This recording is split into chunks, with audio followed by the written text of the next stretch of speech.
안녕하세요. 바른투자 커뮤니티 주식부자 양성소 멘토를 맡고 있는 이빨톡톡입니다. 이 영상은 2020년도 1월 5일날 일요일날 이제 제작을 했던 영상이고요. 자, 주제를 보면 위기와 공포를 사야 수익률을 키울 수 있다. 수익률을 키우기 위해서는 항상 위기와 공포를 사야 돼요. 자, 이런 이유가 뭘까를 생각을 해봐야죠. 왜 그럴까요? 위기와 공포가 있으면 어때요? 심리적으로? 불안하게 되죠. 그러니까 어떻게 돼요? 자, 가치를 따지지 않고 때립니다. 일단 회피하고 싶어요. 회피하고 싶은 심리가 발생하게 되면 자, 때리게 돼요. 그럼 어떻게 될까요? 가치가 내려오니까 저평가 종목들이 많아지는 거예요. 그리고 시장이 저평가 종목들이 많아지면 어때요?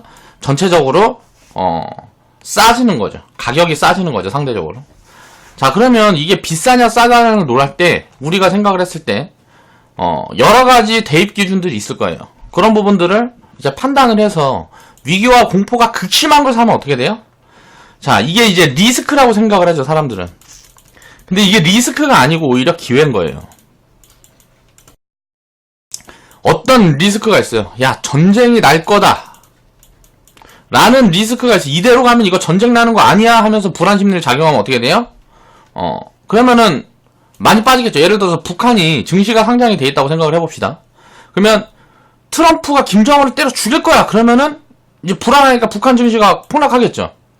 근데 이게 실질적으로 전쟁이 될 확률이 몇 프로나 될까요? 전쟁이 날 확률은 굉장히 작겠죠. 진짜 전쟁이 나버리면 요거는 문제가 생길 수 있겠지만 진짜 전쟁이 나지 않으면 어떻게 돼요? 자, 이기는 거예요. 자, 이 확률이 몇 프로나 될까요? 자, 이거를 분산하면 됩니다. 이 리스크가 진짜 터져버리면 이거는 문제가 생기는 거예요. 근데 이 리스크가 진짜 터지지 않고 회복이 돼버리면 어때요? 가장 싸게 사게 되는 거예요. 이걸 이해를 해야죠. 자, 우리는 분산이라는 무기를 갖고 있기 때문에 이런 리스크를 사랑할 줄 아는 마음을 가져야 돼요. 항상 리스크는 기회라는 거죠. 자, 수익률을 키울 수 있다. 공포와 위기를 사야. 자, 그거에 대한 이제 근거를 한번 들어서 이야기를 해보겠습니다. 한국만 지금 왕따예요. 자, 그게 투자한 거랑 무슨 상관인데? 이게 지금 보면 한국이 왕따인 이유가 뭐예요? 미중 무역 분쟁. 자, 우리나라는 수출 규모가 높다 보니까 경제 구조에. 그러니까 우리나라는 그래서 안 좋은 거야. 라고 이야기를 하는데, 야, 그러면은 독일하고 대만은 왜 얘는 좋은데 우리나라만 안 좋아? 이상한 거예요. 지금 한국 증시가 이렇게 못 올라간다는 거는 지금 이상한 거예요. 전 세계 증시가 그러니까 전부 다 지금 거의 뭐 버블의 초입 구간에 들어가려고 갈랑말랑 하고 있어요. 한국 증시만 소외돼 있단 말이에요. 제가 2017년도부터 2018년도인가 17년도부터 얘기했던 게 있었어요. 어떤 걸 얘기를 했었냐면, 자, 저는 이제 지금 좋게 보고 있는 데가 러시아하고, 자, 브라질, 그리고 한국, 중국이다. 자, 이게 확률이 거의 75%가 맞았어요. 자, 2019년도에 주요국 주식시장 등락률, 2019년 1년이 지났으니까 가장 많이 오른 데가 어디냐? 자, 그리스가 가장 많이 올랐습니다. 그리스도 보면 어때요? 2008년도에 디폴트가 나니 어쩌니 막 했죠. 그리고 보니까 디폴트가 났으면 문제가 생겼겠지만 났어도 어차피 회복이 됐을 건데, 지금 터키나 아르헨티나 같은 데도 무슨 뭐 망했다 그러는데 증시 흐름을 보면 뭐 거의 꼭대기에 있어요. 그러니까 많이 올라갔으니까 그런 부채 리스크가 터져서 그런 리스크들이 왔던 거예요. 그리스 같은 데도 보면 어때요? 2008년도에 야, 이거 디폴트 날 거야 했는데 디폴트가 안 났어.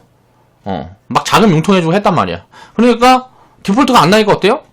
그만큼 디폴트가 날 거야라고 생각해서 엄청 싸졌는데 자산 가격이 그만큼 싸져 있으니까 상승률이 가장 높고 1년의 증시 상승률이 지금 45%가 넘어가요. 그러니까 상승률이 엄청난 거죠. 자, 러시아 같은 경우 어때요? 지금 상승률이 거의 한 45% 돼요. 제가 강조했던, 야, 이거 물가가 움직일 것 같아. 저물가가 뭐 어떻게 되니, 디플레이션이 어쩌고저쩌고 막 이야기를 하잖아요. 근데 이제 물가에 관련된 전 세계 이제 원자재를 공급하는 데들이 러시아하고 브라질이란 말이에요. 그래서 저는 좋게 본 거예요. 물가가 움직일 거다. 결국은 이거 너무 오래됐다. 저금리 기조하고 물가가 안 움직이고 양적 완화 이거 된 게 너무 오래됐다. 그럼 지금 이런 게 실질적으로 움직이고 있지 않아요. 근데 러시아, 브라질이 움직이고 있단 말이에요. 이건 뭐예요? 선행지표로 볼 수 있는 거예요. 그리고 나서 어때요? 제가 중국, 미국이랑 무역 전쟁이 어쩌고저쩌고 막 하니까 중국은 뭐 완전 작살 났었죠. 근데 2019년도에 보니까 어때요? 심천종합이 이게 중국이죠. 그러니까 미국 나스닥은 모르겠어요. 이건 이제 저는 이제 개인적으로는 버블 국면이라고 보고 있고, 자, 심천종합도 거의 뭐 30% 정도 상승을 했죠. 자, 브라질 증시도 한 30% 정도 상승을 했어요. 자, 브라질 채권 갖고 있는 분들은 이제 좀 차익 실현해가지고 자금을 일부만 남겨놓고 좀 빼야 될 타이밍이 오는 게 아니냐라고 생각이 드는 구간이에요. 왜 그럴까요? 경제가 이렇게 돌아서고 있으면 금리가 내려가니까. 금리를 뭐 이제 브라질 금리가 이제 8% 이렇게 했다. 지금 한 6% 정도 되는 걸로 알고 있어요. 그럼 금리 매력이 점점 떨어지면 이제 채권은 별로 매력이 없으니까 이게 뭐 이제 5% 미만으로 떨어지면 이제 브라질 채권은 조금 수익 좀 챙겨서 뭐 그렇게 하면 되겠죠. 그러니까 이런 것들을 보면 어때요? 이게 전부 다 리스크가 있을 때 제가 언급했던 것들이에요. 브라질하고 러시아도 완전 지수를 보면 엄청 낮은 자리에 있었어요. 그렇기 때문에 좋게 봤다는 거고, 한국하고 중국도 마찬가지예요. 근데 한국이 이제 못 올라갔으니까 이제 움직여야지. 이제 중국, 이제 그래서 2020년도에는 전 세계에서 이 순위 상위 5위 안에 한국이 있지 않을까, 저는 개인적으로 그렇게 생각하고 있어요. 그렇게 되는지 안 되는지는 이제 뭐 지켜봐야 되겠죠. 2020년도가 지나봐야 되겠지만, 여기 상위 5개가 자, 미국, 자, 그리스, 자, 중국, 그리고 러시아, 브라질이에요. 자, 이 중에 러시아, 브라질, 중국을 제가 가장 좋아 보인다라고 작년에 얘기했던 국가예요. 여기에 이제 한국도 들어가 있었죠. 근데 한국만 틀렸어. 한국만 2019년도에 못 움직였어. 그래서 한국이 안 좋다는 게 아니에요. 그러니까 요런 부분들을 생각을 하면 얘네들이 먼저 간 거라고 그냥 생각을 하면 될 것 같아요. 2020년도에는 요 안에 우리나라가 들어가 있지 않겠냐라고 개인적으로 생각을 합니다. 자, 제가 유튜브에서 그런 얘기를 하면서 거기에 대한 제 생각을 말씀드렸었는데, 우리 회원분 중에 자, 러시아 펀드를 산 분이 계세요. 진스님. 이 금액이라는 게 중요한 게 아니고, 요런 이제 리스크가 있는 구간에 배팅이 들어가서 자, 수익이 나는 경험들을 자꾸 반복을 해봐야 돼요. 이건 이제 뭐 지수니까. 2018년도에 많이 편입했으면 조금 빠졌을 때, 빠지기 전에 뭐 편입을 했으면 올해 이제 많이 올라왔으니까 이렇게 올라온 거겠죠. 그러니까 자산을 분배할 때도 분배를 효율적으로 하기 위해서는 리스크가 있는데, 이 리스크가 현실화돼서 이게 문제가 생길 확률이 작아 보이는 거. 그 중에 가격 매력이 있어 보이는 거. 이런 걸 찾아서 투자를 해야 돼요. 그러면 장기적으로 이렇게 효율이 만들어진다. 그리고 한두 개가 만약에 내가 10개, 뭐 100개의 자산을 샀는데 이 중에 뭐 한두 개가 문제가 생긴다 그러면 요거는 그냥 덮어버리면 돼요. 나머지가 수익으로 다 메워주니까. 그러면 지금은 또 뭐 있을까요? 제가 이제 뭐 터키하고 아르헨티나를 봤는데, 얘네는 좀 한 방 맞아야 될 것 같아. 맞았는데도 별로 그렇게 많이 좀 싼 구간에 있다는 느낌이 잘 안 들어요. 그러니까 얘네는 좀 애매해. 근데 지금은 보면 이제 제가 생각했을 때, 그러니까 리스크가 또 있을 때, 그럼 이거를 연결을 해서 보면 지금 미국이 뭐 하고 있어요? 중국이랑은 1단계 합의하고 뭐하고 하면서 약간 화해의 그림으로 가고 있고, 니네한테 이제 받아먹을 만큼 받아먹었으니까 유럽을 때릴까 하고 보고 있죠. 유럽에서 먼저 뭔가를 만들어줬죠. 데이터센이 어쩌니 하면서 이제 뭐 구글이랑 뭐 이런데 세금 뭐 그 매출의 3%를 내라 뭐 이렇게 하면서 프랑스에서 요런 거를 이제 법안에 통과시키고 실질적으로 세금을 거두려고 하니까 니네 그거 하면 바로 관세 들어간다. 자, 관세맨인 트럼프가 뭐 이런 이야기 하고 있어요. 그럼 이게 이 리스크가 불거지면 어떻게 될까요? 우리나라 증시는 사실 별 영향이 없을 것 같아요. 이런 부분에 대해서는. 유럽과 미국이 붙으면 오히려 호재 요인이 많다고 보고 있는데, 유럽이 만약에 이렇게 좀 흔들린다 그러면 유럽 국가들 중에서 산업 경쟁력이 있는 국가들 좀 추려놓고 보면은 또 좋은 기회를 만들 수 있는 국가들이 좀 있지 않을까라고 개인적으로 생각을 하는 겁니다. 그러니까 이런 리스크가 올 때마다 항상 기회가 된다. 그러면은 투자자들은 어떤 마음을 가지고 있어야 될까요? 리스크를 기다리는 거예요. 리스크가 있는 데다 베팅을 해야 되는 거죠. 근데 어때요? 리스크가 있기 때문에 몰빵이 들어가면 어떻게 될까요? 잘못하면 죽을 수 있잖아요. 그러니까 이 리스크가 현실화되면 진짜 잘못하면 죽어버릴 수 있잖아. 그러니까 몰빵이 들어가면 안 되겠죠. 자, 분산이 돼 있어야 되죠. 그러니까 이런 부분에 대한 전략적인 고민들을 해야 한다, 투자자들은. 지금 보면 어때요? 사람들이 전부 반도체만 보죠.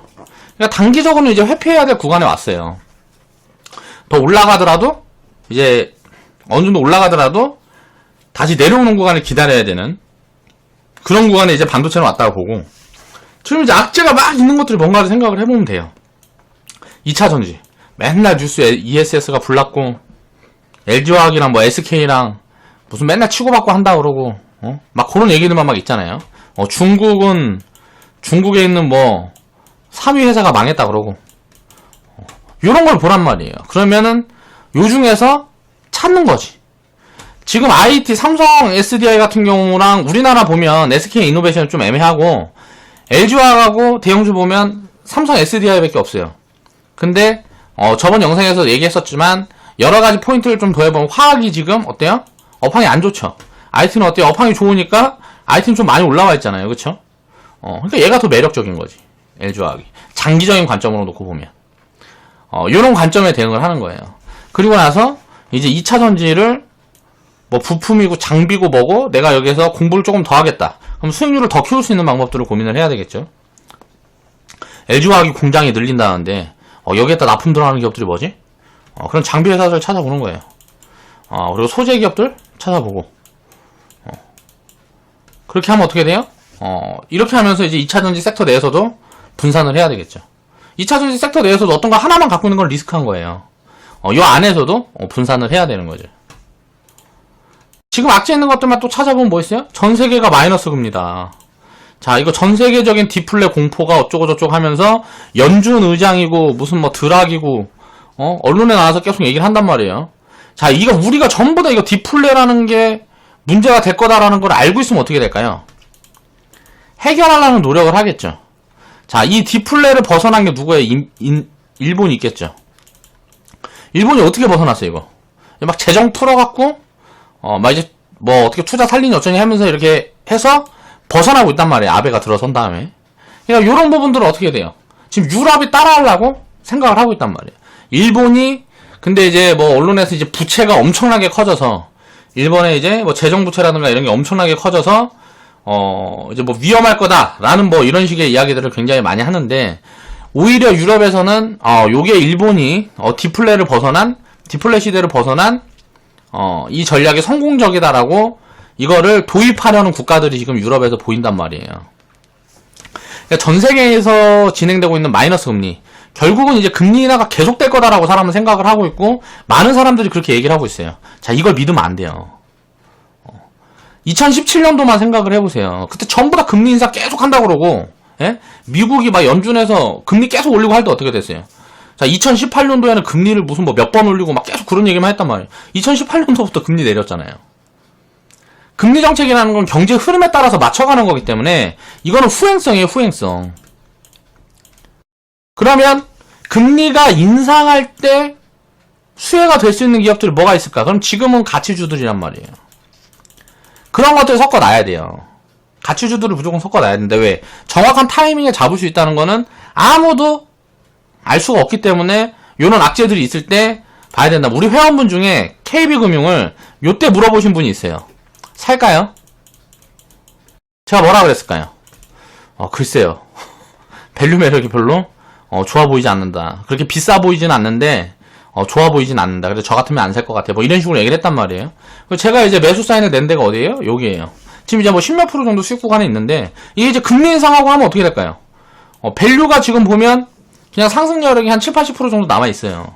근데 이게 1년 만에 갈 수도 있고 2년 만에 갈 수도 있고 3년 만에 갈 수도 있는 거죠. 그리고 또 이제 은행에서 보면 어때요, 지금?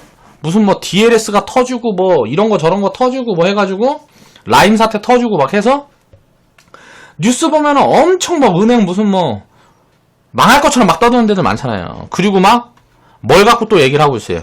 지금 최근에 보면 예를 들어 사람을 자르고 있어요. 직원을 줄이고 있단 말이에요. 직원을 줄이고 있는 이유가 뭐예요? 직원을 줄이고 있는 이유가 자동화로 가고 있는 거잖아요, 은행이 지금. 막 지점수를 많이 줄 필요가 없어. 다 온라인 뱅킹하고 뭐 다 그런 비중들이 높아져서 이제 통장도 돈 받고 만들어준다 그래. 옛날에는 통장도 공짜로 줬단 말이에요. 이것도 이제 돈 받고 만들어준다 그래. 돈이 없으면 어떻게든지 돈을 벌려는 노력을 하는 게 기업이란 말이에요. 이런 것들 찾아가는 거예요. 이런 게 투자다. 지금 악재 막 난무하고 있는 하나금융지주 여기에서 샀어요. 자, KB금융 여기에서 샀어요. 이게 이제 몇 년 지나면 결과물이 어떻게 되는지 또 보는 거예요. 예를 들어서 막 오르락 내리락 하다가 그대로 있을 수도 있는 거죠. 한 2년 있으면. 그럼 뭐 한 2년 있었는데 2년 동안 배당 뭐 10% 받았으면 됐지 뭐. 은행주들은 지금 뭐 배당 한 4, 5%씩 하니까. 제자리만 있으면 나 쌀 때 샀으니까. 배당 주고 하면 뭐 그냥 배당 받았으니까 됐지 뭐 하고 생각하면 된다고. 예를 들어서 만약에 더 내려와갖고 막 그렇다고 하면 더 사야지. 지금 뭐 밸류 수준이 유지가 되면서 더 내려오면 엄청 싸지는 거니까. 은행이 문제가 생길 수 있는 부분들은 뭐가 있을까요? 은행이 문제가 생길 수 있는 부분들은 부채가 터져야 되는 거지. 이 부채가 터진다 그러면 이건 이제 진짜 리스크가 돼 있지만 이거는 이제 막 은행이 망해고 막 그러면 오히려 또 기회 요인으로도 볼 수가 있는 거죠. 그러니까 항상 악재와 리스크를 분석하는 힘을 키워야 됩니다. 내가 어떻게 생각하고 지금 남들이 안 좋다고 얘기를 하는 그런 부분들에 대한 리스크를 분석을 해야 돼요. 그러면 싸게 사면 확률적으로 이길 확률이 높은 거예요. 그런데 어때요? 싸게 사는데 무섭죠. 무서우니까 분산을 해야 되는 거예요. 자, 분산을 해서 부담이 안 되는 정도. 이 정도의 금액이 얼마냐? 이거를 설정을 하는 거예요. 이거를 저는 이제 회원분들하고 일정금이라고 이야기를 하고 있어요. 일정한 금액을 똑같이 맞춰서 편입을 하자. 자산을 분배해서. 그렇게 해서 수익이 많이 나는 건 챙겨가고 하면서 이런 것들을 계속 복리를 확대할 수 있는 방법론에 대해서 계속 회원방송에서도 그렇고 이야기를 해드리고 있죠. 이런 부분들을 이해를 해야 돼요. 위기와 공포를 사야 수익률을 키울 수 있는 거예요. 항상 많이 작살나 있을 때 사야 되는 거예요. 우리가 딱 지수만 봐도 답이 나옵니다. 자, 보겠습니다. 한번 볼게요.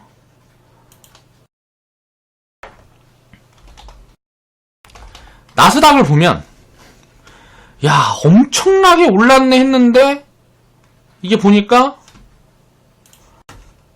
나스닥 2011년도부터 시작한 거야? 뭐야 이거? 왜 여기까지밖에 안 나와? 이거는 뭐 리스크 안 보이네. 다우지수를 보니까 어때요? 야, 이 리스크가 있을 때 여기에서 샀든 여기에서 샀든 여기에서 샀든 이건 되는 거잖아요. 요럴 때 사는 거야, 요럴 때. 자, 리스크가 있을 때 2001년도 2002년도엔 뭐야 이거? 이게 이제 이라크 전쟁 나고 막 했을 때잖아요. 이때 어때요? 2007년도까지 미국은 요거밖에 못 가서 한국은 요만큼 갔는데. 그러니까 이때 소외됐던 거 지금 뿜어내고 있는 거지. 조정 들어오고. 이런 것들을 이해를 해야 된다는 거죠. 내가 아르헨티나가 많이 싼가? 봤더니 뭐 이거 아르헨티나는 뭐 금융위기니 어쩌니 뭐 그 뭐야 하면서 뭐 해더니 옛날부터 보니까 어때요? 2012년부터 빠질만 하자. 이거 더 빠져야 되겠네. 이건 작살 나야 되겠네.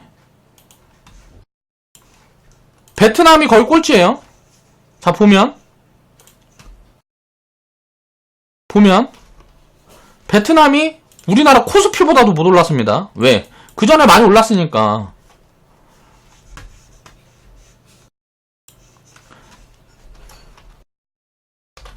베트남 보면 어때요? 2017년도 얘도 많이 올랐으니까 얘도 못 오르고 있는 거잖아요. 야, 그럼 지금 베트남 사야 되는 거 아니냐? 모르겠어. 내가 베트남 밸류를 잘 몰라서. 자, 장기적으로 보면은 나쁘지 않아 보이는데 나쁘지 않아 보여요. 지금도 이제 나쁘지 않아 보여요. 장기적으로 보면. 근데 이제 이거는 좀 삼성에 연계되는 게 굉장히 많은 것 같아요. 베트남의 경제에 삼성이 30%를 차지한답니다.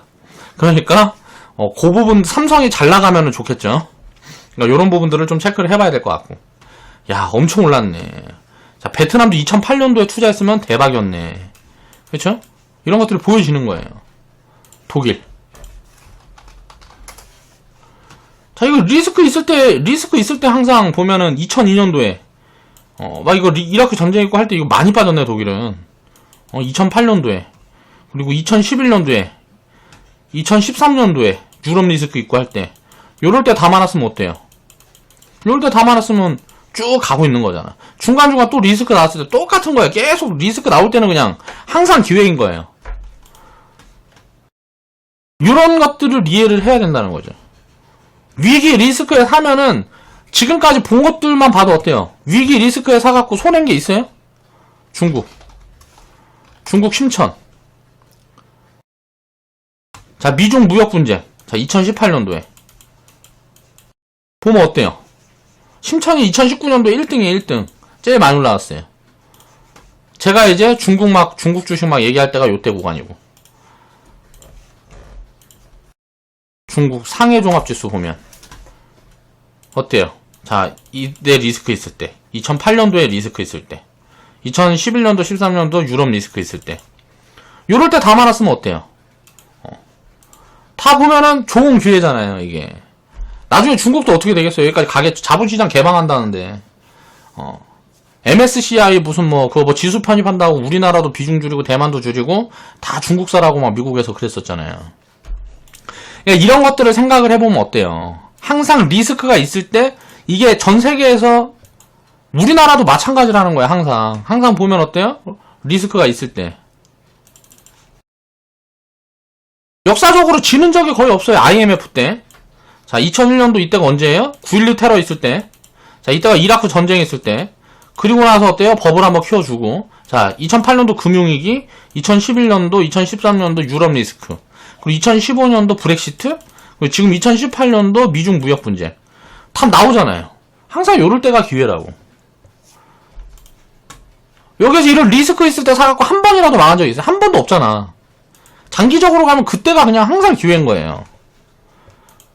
야, 역사적으로 여태까지는 그랬는데 지금부터는 몰라라고 생각하는 사람들이 있을 수 있죠. 10년 후에도 똑같은 말 하겠죠. 위기와 공포를 사야 수익률을 키울 수 있다. 높은 수익률을 잡아내기 위해서는 이렇게 위기하고 공포가 있을 때 적극적으로 대응을 해야 되는 거예요. 그리고 이제 시장이 좋고 뭐하고 할 때는 조금씩 수익을 챙겨놓고 욕심을 줄여야죠. 부채가 있으면 부채도 갚고. 요런 것들이 생활화 돼야 돼요. 투자를 하는 사람들은. 그러니까 심리적인 부분들을 이겨야 됩니다. 내가 심리적으로 불안하고 뭐하고 한 부분들을 이겨내지 못하면 절대 투자로 살아남을 수가 없어요. 심리적으로 불안할 때는 내가 마음이 너무 불안하면 조금씩만 더 사는 거예요. 더 살 돈이 없으면 그냥 묻어두는 거예요. 그렇지만 중요한 건 뭐예요? 몰빵해서 버블 국면에 사서 만약에 묻어두면 어떻게 될까요? 그럼 끝나는 거예요. 회사가 만약에 이 위기를 견뎌내지 못하고 망하면 어떻게 될까요? 끝나는 거라고. 그런데 분산을 해놓으면 어때요? 한두 개는 망하고 두세 개가 망해도 남은 것들이 훨씬 더 많이 해주기 때문에 실패할 수가 없어요, 장기적으로는. 이걸 이해를 해야 된다는 거죠. 위기와 공포를 사려면 분산이 필수인 거예요. 그럼 어떻게 분산하고 어떻게 분배를 할 것이냐에 대한 고민만 있으면 되겠죠. 변동성이 무섭다. 그러면 종목수를 더 많이 갖고 가는 거예요. 근데 계좌 변동성이 너무 무서워. 그러면 더 많이 사면 돼. 100개 살 거면 500개씩 사면 돼요. 자, 이 변동성을 나는 어느 정도는 견뎌낼 수 있어 하면은 100개, 200개로 시작하는 거예요. 그렇게 해서 자산을 계속 늘려가는 거죠. 이런 부분들에 대한 고민이 있어야 돼요. 항상 해야 되는 거고, 이런 고민들을.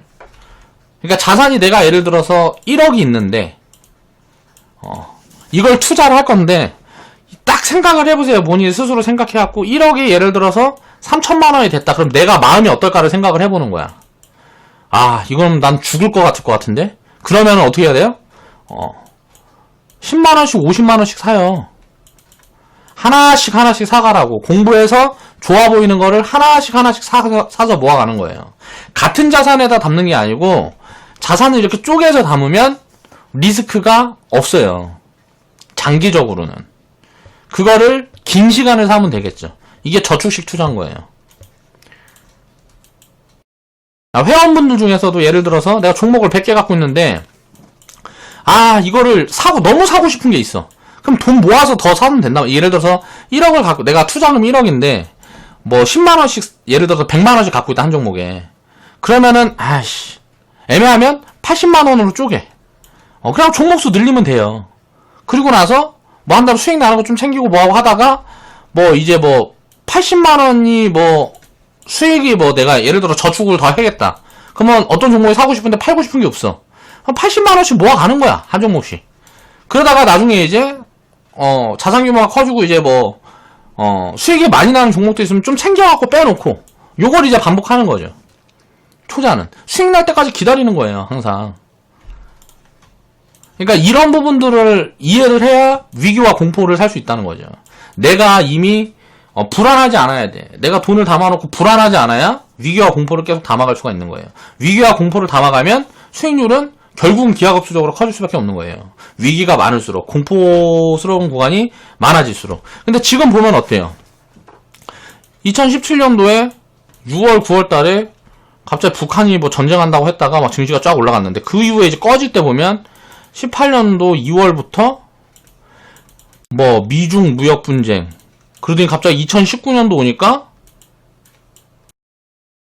미중 무역 분쟁 얘기가 제일 많이 났죠. 2019년도 오니까 갑자기 북한이랑 잘 되고 있는 줄 알았는데 북한도 말썽이고, 자 홍콩도 말썽이고, 자 이란도 말썽이고, 전부 다 그렇죠. 전부 말썽이야.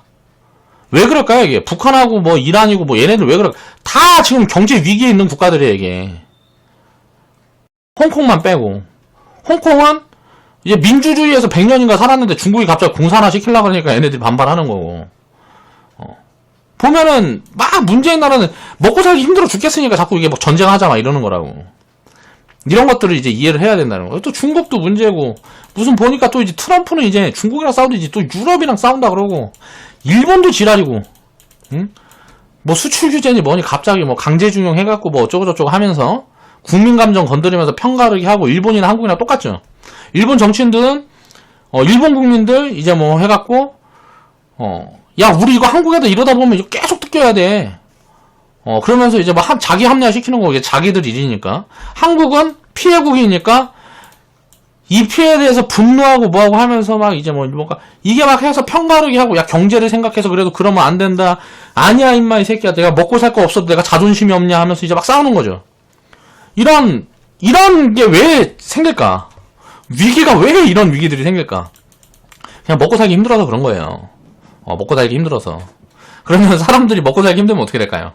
먹고 살기 위해서 이제 노력을 하겠죠. 그럼 어떻게 돼요? 세상은 좋아지는 거예요. 자, 이런 위기들이 결국은 다 지나간다는 거죠. 위기와 공포를 사야 수익률을 키울 수 있다. 이런 부분들을 꼭 이제 이해를 하고, 위기와 공포를 위기와 공포로 느끼면 안 돼. 이걸 기회로 바라보는 눈이 생겨야 돼요. 이게 훈련이 필요한 거예요.